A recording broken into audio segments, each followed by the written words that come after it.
David.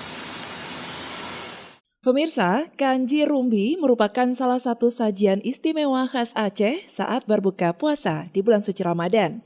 Tanpa kanji rumbi, terasa belum lengkap rasanya saat berbuka puasa bagi sebagian masyarakat Aceh. Sejumlah pemuda di Simpang Bundaran Pelor, Kota Melabuh beramai-ramai memasak kanji rumbi dalam kuali berukuran raksasa.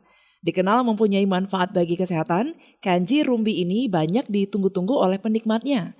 Saat bulan Ramadan tiba, penganan yang satu ini menjadi primadona bagi masyarakat Aceh khususnya.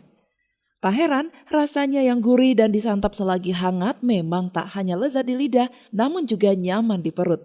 Diracik dengan penuh cita rasa menggunakan resep warisan leluhur seperti cengkeh, ketumbar, daun bawang, daun pandan, kayu manis, bawang putih, tomat, dan buah pala, serta diaduk merata dengan beras. Untuk menambah rasa semakin sedap, kanji rumbi ini ditambah dengan daging ayam maupun udang. Untuk memasak kanji rumbi khas Aceh ini memakan waktu selama 2 jam. Karena prosesnya dilakukan di pinggir jalan, ini membuat aroma yang dikeluarkan dari bubur kanji rumbi ini menggugah selera.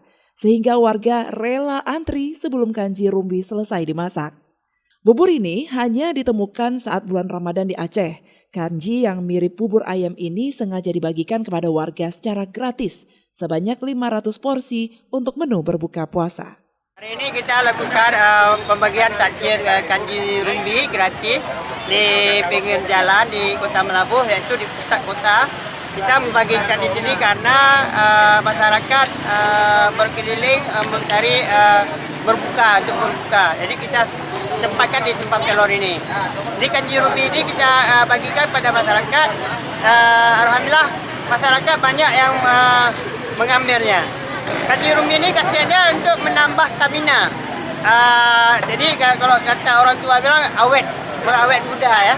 Apalagi bulan puasa ini. Ada bermacam-macam rempahnya, ada 13 macam. Kegiatan ini kita lakukan setiap Ramadan. Dari Aceh Barat, Orion Saputra melaporkan untuk Puja TV Aceh.